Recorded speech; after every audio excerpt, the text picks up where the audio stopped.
तो क्या यह कोई कह सकता है कि नीतीश कुमार के दौर का जंगल राज और लालू यादव के दौर का जंगल राज, बिहार तो दोनों परिस्थितियों के बीच जाकर फंस चुका है। अधिकारी जो है वो बिल्कुल बेलगाम है।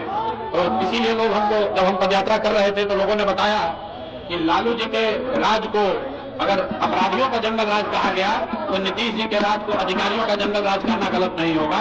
यानी हत्या मायने नहीं रखती है, गिरफ्तारी हो गई ये मायने रखती है। और 50 से ज्यादा आईएएस और आईपीएस अधिकारी, 1,500 से ज्यादा पैरामिलिट्री फोर्सेस की कंपनियां, और इन सब के बीच प्रधानमंत्री आकर अगर ये नारा लगाते हैं कि हमें जंगल राज से मुक्ति चाहिए, तो क्या वाकई जंगल राज के दायरे में हत्याएं नहीं आती हैं? बचा है वो चिल्ला चिल्ला कर कह रहा है कि देखिए एक वक्त अपराधियों का जंगल राज था, इस वक्त अधिकारियों का जंगल राज है। प्रधानमंत्री मोदी आज पटना में है। लगभग 7 घंटों के लिए पटना की सड़कें रोक दी गई हैं कि आज प्रधानमंत्री जिस इलाके से अपना रोड शो करने रहे हैं, उस जगह पर जयप्रकाश नारायण का घर चंद फरलांग की दूरी पर मौजूदा वक्त में बिहार की परिस्थितियों को लेकर जंगल राज का जिक्र बार बार प्रधानमंत्री मोदी करने से चूक नहीं रहे हैं। यह वाकई अपने आप में बीते 20 बरस में जितने भी चुनाव हुए उससे हटकर है, क्योंकि एक उम्मीदवार जेल में चला जाता है, एक स्टार प्रचारक की रैली पर हमला हो जाता है, एक पिता और उसका बेटा गोलियों से छलनी कर दिया जाता है, एक होटल का वेटर घायल हो जाता है, एक पुलिस वाला मारा जाता है। तमाम जगहों पर गोलियां चल रही है उस वक्त जब 1-2 नहीं बल्कि 1,500 पैरामिलिट्री फोर्सेस की कंपनियां बिहार में तैनात है। 50 से ज्यादा आईएएस अधिकारी, आईपीएस अधिकारी, चुनाव बिल्कुल शांतिपूर्ण तरीके से हो और यह मैसेज देश दुनिया में ना जाए, यहां तक कि बिहार में भी ना जाए कि दरअसल कोई जंगल राज भी चीज होती है, बिल्कुल नहीं। और इन सब के साथ साथ चुनाव आयोग का खर्चा बिहार चुनाव को लेकर पहली बार बढ़ चुका है, क्योंकि 30 अक्टूबर को दुलान चंद यादव आरजेडी के, उनकी हत्या कर दी गई। जी, एक वक्त वो जनता दल यूनाइटेड के साथ भी थे, लेकिन इस वक्त वो जन स्वराज पार्टी के प्रचार के लिए निकले थे और सामने खड़े हो गए जनता दल यूनाइटेड के नेता अनंत सिंह। और कल आधी रात को उनको गिरफ्तार कर लिया गया। गिरफ्तार सिर्फ इसलिए किया गया क्योंकि प्रधानमंत्री आज रोड शो के लिए पटना पहुंचे हैं। यानी हत्या मायने नहीं रखती है, गिरफ्तारी हो गई ये मायने रखती है। और तो प्रधानमंत्री मोदी को तो यह कहना पड़ेगा कि दरअसल ये जंगल राज नहीं, कानून का राज है, इसीलिए तो हत्यारे को तुरंत गिरफ्तार कर लिया गया। लेकिन बात यही रुकती और ठहरती नहीं है। 31 अक्टूबर को प्रमोद कुशवाहा, 45 साल के, उनका बेटा प्रियांशु कुशवाहा भोजपुर में, उनकी हत्या हो जाती है। 30 अक्टूबर को एएसआई अनिरुद्ध कुमार सिवान में, उसको मार दिया जाता है। 31 अक्टूबर को रोहतास में गोली चलती है, होटल का वेटर घायल हो जाता है। 24 अक्टूबर को विवेकानंद प्रसाद, जो बीजेपी के नेता हैं, वकील हैं, भागलपुर में, उन पर गोली चलती है, वो घायल हो जाते हैं। 27 अक्टूबर को मंटून सहनी समस्तीपुर में उसकी हत्या कर दी जाती है। 24 अक्टूबर को विकास कुमार, जो पटना सिटी में, उसको गोली मार दी जाती है। 29 अक्टूबर को शैलेंद्र की हत्या होती है लखीसराय में। अब आपके जहन में एक सवाल जरूर होना चाहिए, 50 से ज्यादा आईएएस और आईपीएस अधिकारी, 1,500 से ज्यादा पैरामिलिट्री फोर्सेस की कंपनियां, देश के अलग अलग 6 राज्यों से स्टेट लेवल के सिक्योरिटी गार्ड, और इन सब के बीच प्रधानमंत्री आकर अगर ये नारा लगाते हैं कि हमें जंगल राज से मुक्ति चाहिए, तो क्या वाकई जंगल राज के दायरे में हत्याएं नहीं आती हैं? और जो व्यक्ति जेल भेजा गया, जिसकी गिरफ्तारी हुई है, वो शख्स पैरोल पर छोड़ा गया था, बाहर आया था। बचा है वो चिल्ला चिल्ला कर कह रहा है कि देखिए एक वक्त अपराधियों का जंगल राज था, इस वक्त अधिकारियों का जंगल राज है।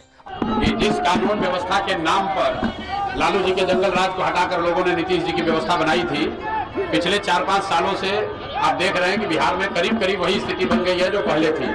अपहरण, हत्या, रंगदारी वगैरह तो उतना नहीं है जितना लालू जी के टाइम में था, लेकिन जो अधिकारियों का राज है। बिहार की राजनीति के असल पेंच को समझने वाले जानते हैं कि बिहार की राजनीति में किसी बाहुबली की गिरफ्तारी सिर्फ एक सीट पर मायने नहीं रखती है। दरअसल अनंत सिंह, जो जनता दल यूनाइटेड के उम्मीदवार हैं, वो भूमियार हैं। जिनकी हत्या हुई है वो यादव हैं, लेकिन यादवों की पार्टी के तौर पर पहचान तेजस्वी यादव की है, जो उनके साथ नहीं है। और उस राजनीतिक दबदबे को तोड़ने के लिए क्या वाकई बीजेपी इस बार प्रधानमंत्री मोदी के आसरे ही खड़ी है, या फिर चुनाव आयोग के आसरे खड़ी है? क्योंकि चुनाव आयोग निशाने पर खुले तौर पर तेजस्वी यादव के आ चुका है। बीजेपी अपने तौर पर अपनी राजनीति को साधने के लिए खुल्लम खुल्ला प्रधानमंत्री मोदी के पीछे खड़ी है। आरजेडी को लगने लगा यादव एकजुट है, साथ में मुसलमान है, एमवाय समीकरण बिहार में चल गया तो फिर आरजेडी की सत्ता को कोई रोक नहीं सकता है। भूमियार सहानुभूति लहर के साथ, अनंत सिंह के साथ है तो जनता दल यूनाइटेड के साथ है। लेकिन जनता दल यूनाइटेड ने भी कई उम्मीदवार यादवों को बनाया है और आरजेडी ने भी कई उम्मीदवार भूमियार को बनाया है। यह सवाल सबसे बड़ा है कि सब कुछ प्रधानमंत्री मोदी को केंद्र में रखकर इस वक्त महागठबंधन उस राजनीति को साधना चाहता है जिसमें बिहार के भीतर जंगल राज तब का हो या अब का हो, उससे हटकर प्रधानमंत्री मोदी ही मुद्दा बन जाएं। दिल्ली में बैठी राजनीतिक सत्ता ही राजनीतिक तौर पर बिहार में वोटरों को बांटे या एकजुट करती चली जाए। शायद इसीलिए प्रधानमंत्री मोदी आ रहे हैं, प्रधानमंत्री मोदी पहुंच गए, प्रधानमंत्री की रोड शो खत्म हो गया। प्रधानमंत्री ने जिन मुद्दों का जिक्र किया उसमें इस बार जंगल राज नहीं, कुछ और था। एक क्षण के लिए जरा सोचिए, क्या वाकई आरजेडी इस वक्त खुले तौर पर निशाने पर प्रधानमंत्री मोदी को ले चुकी है? लेकिन प्रधानमंत्री जी आज आ रहे हैं। लगातार जो है महाजंगल राज की स्थिति बिहार में बनी हुई है। आज भी देखिए बिहार में रोहतास में, आरा में पिता पुत्र की हत्या कर दी गई। ये प्रधानमंत्री जी को नहीं दिखता है।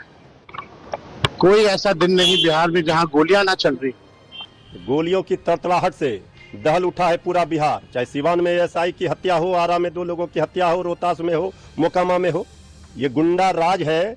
अब आदरणीय प्रधानमंत्री जी को जंगल राज का कैसेट, जो जनता का राज, गरीबों का राज था, कहते हैं।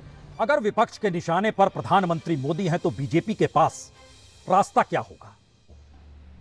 तो फिर क्या मुख्यमंत्री और क्या इस देश के आईएएस आईपीएस कोई मायने नहीं रखेगा जब देश की पूरी सिस्टम को ही इस रूप में कन्वर्ट किया जा चुका और प्रधानमंत्री उसमें अग्रणी चेहरे के तौर पर इस राजनीति में मौजूद रहना चाहते हो?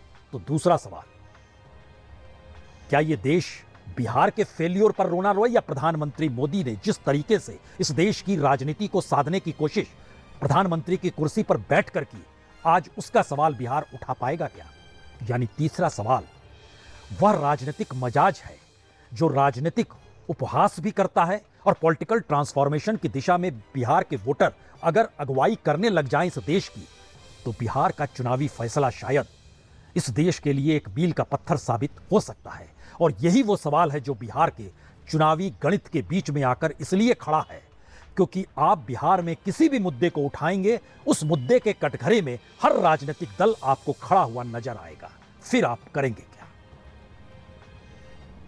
बहुत बहुत शुक्रिया, बहुत बहुत शुक्रिया।